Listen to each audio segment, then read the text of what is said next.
Այսօր ցույց կտամ իմ ծույլ տնային խաչապուրիները 15 րոպեում պատրաստ է։ Ոչ միայն համեղը, այլ նաև սպիտակուցներով հարուստ նախաճաշ։ Վերցնում ենք կատնաշոռը, վրան ավելացնում ենք ձու, մի քիչ կաթ, փխրեցուցիչ կամ սոդա, ալյուր։ Ավելացնում ենք քերած պանիր ու այդ ամենը լավ խառնում ենք։ Պարտադիր պահպանեք բաղադրատոմսը, այն կլինի տեսանյութի վերջում։ Ես միշտ ասում եմ, իսկական հայկինը ոչ միայն համեղ է պատրաստում, նա կարող է նաև տնից աշխատելով գումար վաստակել, իր երեխաներին բարձրագույն կրթություն տալ։ Եվ գիտեք, ես շատ նման կանանց եմ ճանաչում։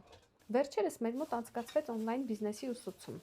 Մասնակիցների թվում կան մայրիկներ, տնային տնտեսուհիներ, կանայք, որոնք ցանկանում են զարգանալ եւ եկամուտ ստեղծել տնից։ Մեր սերտիֆիկատները արդեն գնացել են տպարան, մենք տվել ենք արդեն իրանց օնլայն տարբերակները եւ իհարկե 3 ամենաուժեղ մասնակիցը ստացան 15000 դրամ բոնուս մեր կողմից։ Տաքացնում ենք տապակը, ավելացնում ենք յուղ, ցանկալի տնական հալածրած յուղ։ Պատրաստում ենք փակ կափարիչի տակ դանդաղ կրակի վրա 5-ից 10 րոպե։ Բույրը այնքան հրաշալի է լինում, որ բոլորը միանգամից հավաքվում են խոհանոցում եւ ամեն մեկը ուզում է առաջինը պոկել մի կտոր։ Եթե դուք նույնպես ցանկանում եք զարգանալ, ստանալ նոր գիտելիքներ, ծանոթանալ օնլայն բիզնեսի հնարավորություններին, գրեք «զարգացում» բառը մեկնաբանություններում, ու ես ձեզ կուղարկեմ ամբողջ տեղեկությունը։